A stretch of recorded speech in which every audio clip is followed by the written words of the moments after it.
बिजय नोंनि बायदिबा बुहुमाव मा बिबारा समायनासिन? सिख्ला बिबारा समायनासिन। ओरैना गोसोथोनाय सिगाङाव बिदि बुंनो लाजिनाय मोनासै?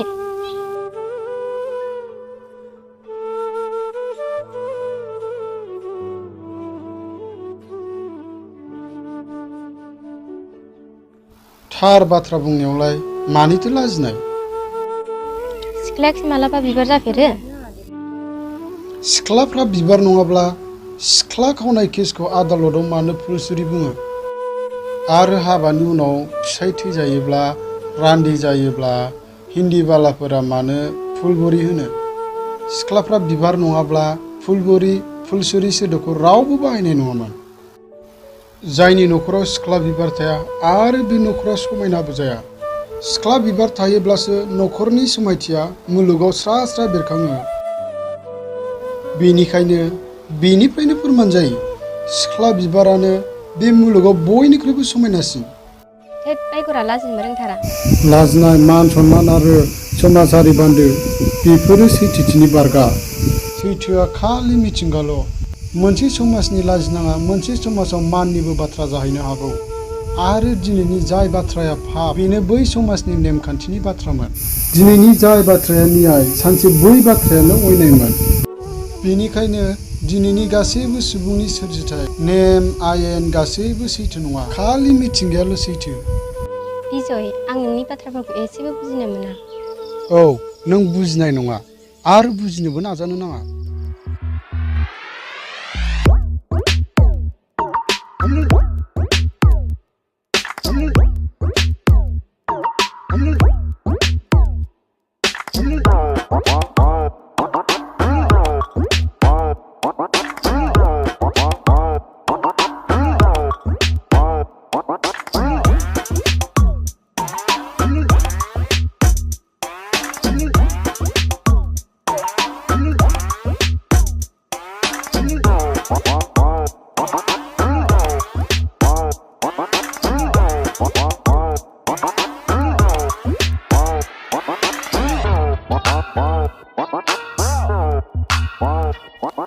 माथो गुबुन एमएलएफोरना सरकारनिफ्राय सानै साथाम पुलिस बडिगार्ड मोनो, नोंनाव माथो सासेबो गैया?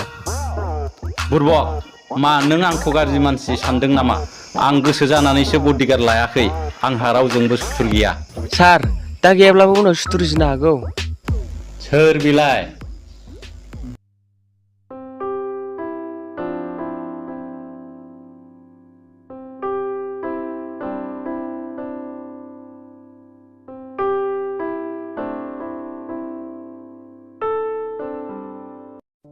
समायना माने?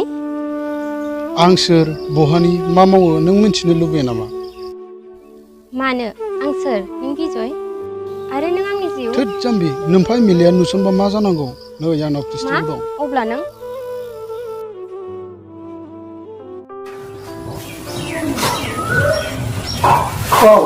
औ सार औ जागोन दे सार औ दे सार।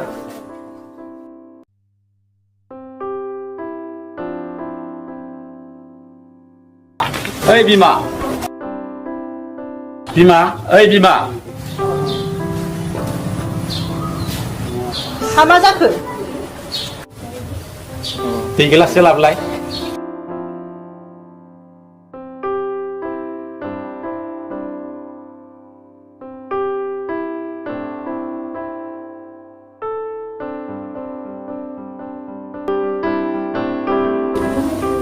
बिबाहाय नों देग्लाय इलेक्सनखौ गेलेनो नांला।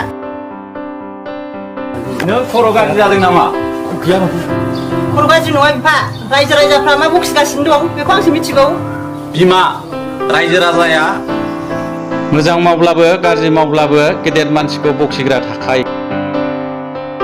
बेखौ नों खर' सानाङा। नंगौ मेडाम, सारनि देरहानाय देग्लायबो 100% रोखा जागोन।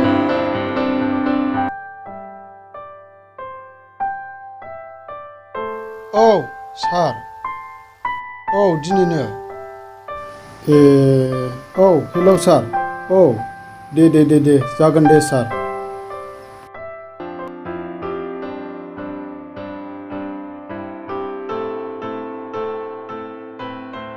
बिजय सोरजों रायलायदोंमोन? माबा आफासोमोन माब्ला न'आव थांनो खबर लाहरदों। बिजय आफाया नोंखौ बे साननैसोआव माबा माबि बखिगासिनो दं। सना अब्ला नोंनि आंनि मोजां मोनलायनाया आं नोंनि मोजांनि थाखायसो बुंदों। गोनां जायोबा आंबो नोंजों थांफागोन। जागोन समायना थां नों ओंखारहैदो।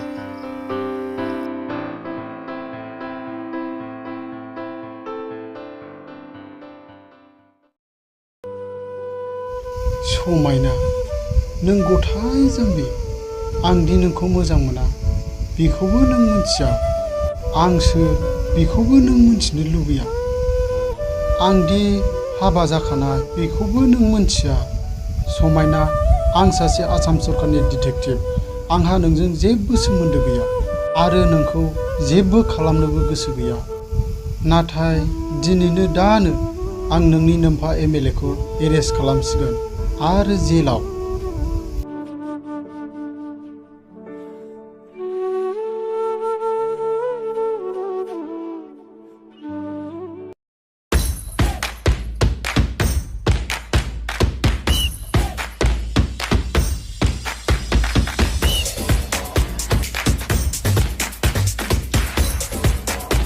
मा आंनि फिसाजोखौ लांनो लाजिथाव मुसुर जाना आंनि फिसाजोखौ दांनो हास्थायनाया ओइ मा नायबाय थाखो ओइ रावबो दावगा जिउ जोबगोनबो Bijay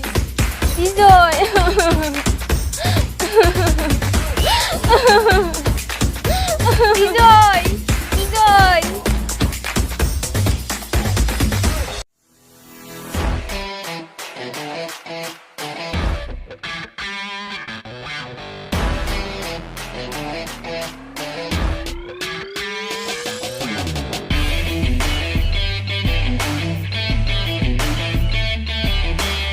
CBI Inspektur.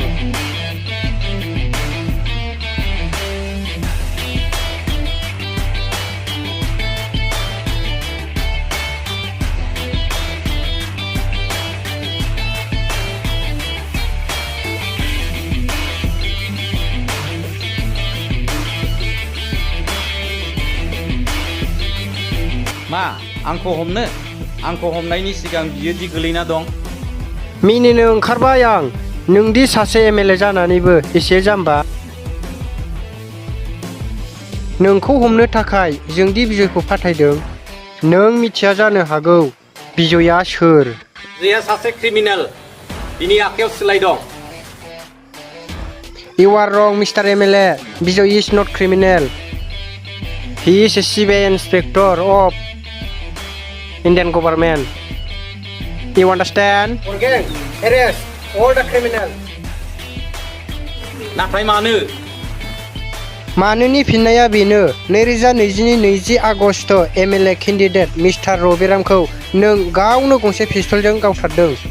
Number 2 2021 4 May नोंनि एगेन्स्ट पार्टीनि मैखोम केम्पेनार राहुल यादवखौ खाबु लानानै अरखे नार्जारिखौ गावथारहोदों आरो अरखे नार्जारिखौ नों गावथारदों जोबथा 2021 नि दैबानानि रिलिफ केम्पआव सौफैनाय गासै माइरं दालि आरो थिंखौ नों फानखोमादों मा बेनि फोरमान नांगौ इन्सपेक्टर नों मिथिया जानो हागौ राजनितिनि गोहोआ बेसेबां गोसो जायोबा नोंखौ दानो सासपेन्ड MLA नोंबो मिथिया जानो हागौ पुलिसनि गोहोआ बेसेबां दानो नोंखौ एनकाउन्टार खालामनानै गुबुनखौ फान्दायनो हागौ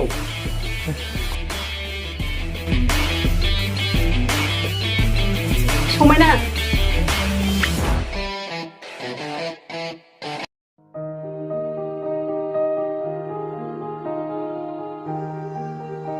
ओइ इन्सपेक्टर नायगोन आंबो नोंखौ